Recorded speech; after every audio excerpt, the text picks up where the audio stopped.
Buenos tardes mga amigos, mga amigas. Magandang araw po sa inyong lahat. Ako po ang inyong lingkod, Atty. Rene Bueno.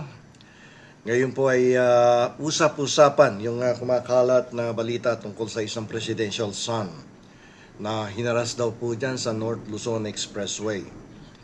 At ayon po sa mga report, hinarang daw ang isang presidential son ng 15 armadong lalaki mula sa isang convoy sa Bulacan. Pero kaninang umaga or 5 hours ago ay itinanggi to ng PCO Secretary na si Dave Gomez.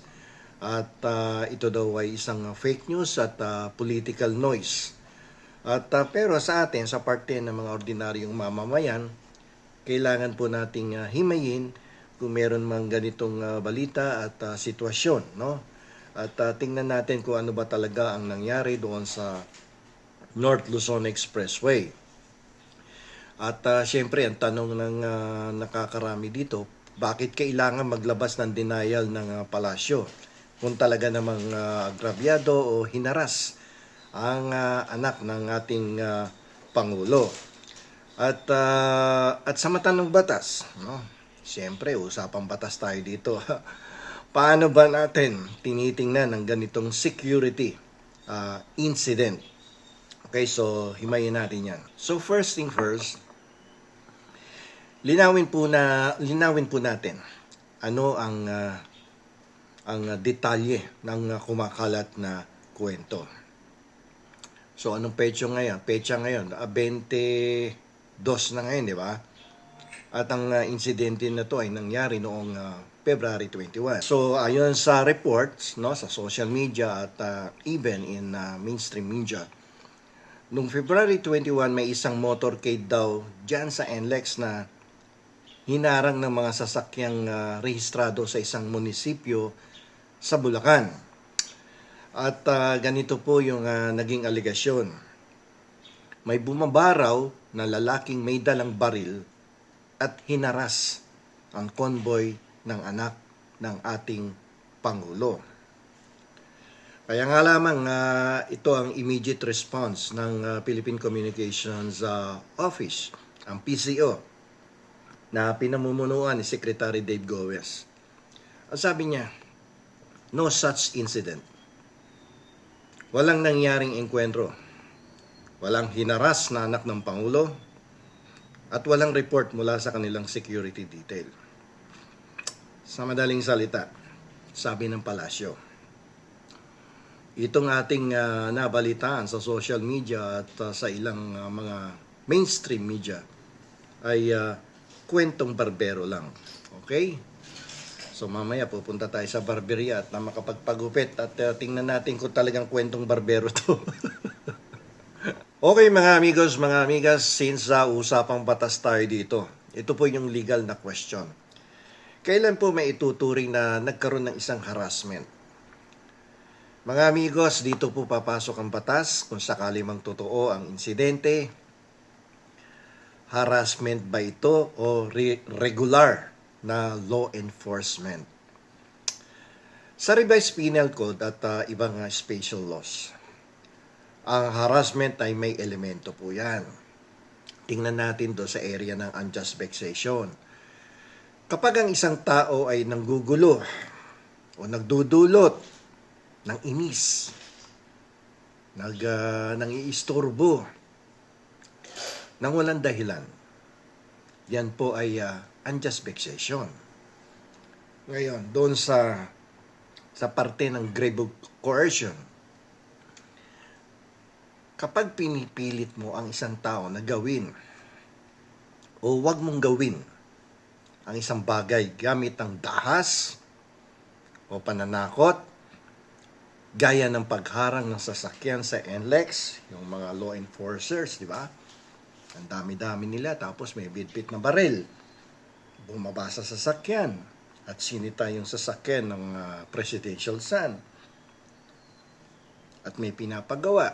Yan po ay grave coercion. Ngayon, tingnan natin itong angulo na to. Kung ang gumagawa nito ay mga government officials, katulad ng sa halimbawa na ito ay mga taga-Bulacan daw to na LGU. Dahil ayon do sa balita, rehistrado to sa Bulacan LGU, yung mga sasakyan. Ngayon,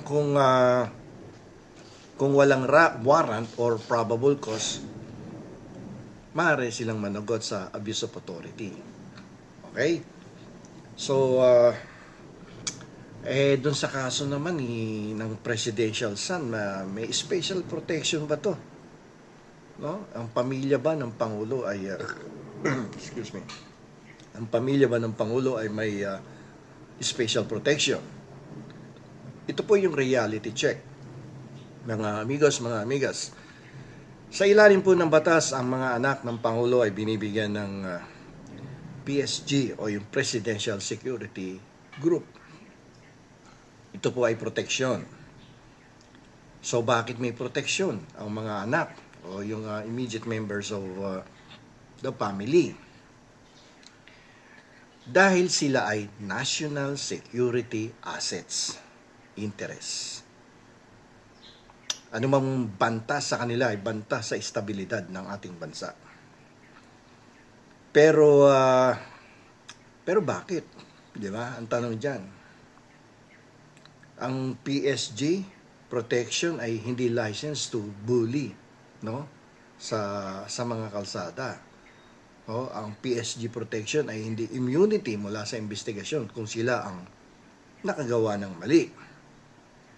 Ngayon, sa mata ng 1987 Constitution, ang anak ng Pangulo ay ordinaryong mamamayan pa rin. Walang royal immunity ang pamilya. Pero sa sitwasyon na to, lumalabas nga na yung anak ng Pangulo ang naharas no? Kung totoo yung kwento na naharas, dapat may managot dito. Kung yung LGU ng isang bayan sa Bulacan yan, panagutin. Hindi pa pwede. 4-5 lane, sinakop mo yung NLEX, tapos nung umovertake sa'yo yung convoy ng presidential sa naharangin ninyo. Siguro hindi nyo alam na anak ng presidente nakasakay doon sa convoy, sinitan ninyo at naglabas pa kayo ng baril. May hawak daw kasing baril. Ayon to sa social media reports and media, mainstream media. Bakit mahalaga to sa publiko na malaman nating lahat? Bakit natin ito pinag-uusapan kung itinatanggi naman ng palas? Dahil sa rule of law, kailangan po natin maging transparent. No? Kung may totoong nangyari, dapat may managot. No? Maging opisyal man yan ng Bulacan government o security yan. No? Presidential Security Group ng Pangulo. Dapat may managot dito. At wala dapat ng abuso ng kapangyarihan. Kung gawa-gawa lang naman to, layunin itong gumawa ng gulo or political instability. Sa batas, he who alleges must prove. Yan po ang general rule. Ang nag-aakusa ang dapat magpakita ng ebidensya. Dashcam footage, police report, or affidavit. Pero kung puro sabi-sabi lang, hindi po yan tatayo sa korte. Okay? So, mga amigos, mga amigas, mga kabueno, ito po yung take away natin dito. Hindi po sapat ang viral post para sabihin may harassment. Hindi porke anak ng Pangulo ay exempted na sa batas ng trapiko o investigasyon. Kasi ang tingin ng batas sa lahat, pantay-pantay. Walang nasa kapangyarihan, walang ordinaryong mamamayan, lahat yan, no? Pantay ang tingin ng ating batas. Ngayon, ang katotohanan po ay hindi nakabase sa ingay kundi sa ebidensya. Ebidensya po ang pinakamalakas na dapat pinanghahawakan kung may mga ganitong klaseng insidente na kumakalat ngayon sa social media. Ngayon sa huli, protektado man ng PSG o ordinaryong motorista sa NLEX, iisa lang po ang dapat, ang batas na sinusunod natin. Ang batas po, katulad ng sabi ko sa inyo kanina, ang batas ay para sa lahat, hindi para sa ilan. Dito na lamang po, ito pong muli ang inyong lingkod, Atty. Rene Bueno. Attorney Bueno, law and the law. Learn the law, know your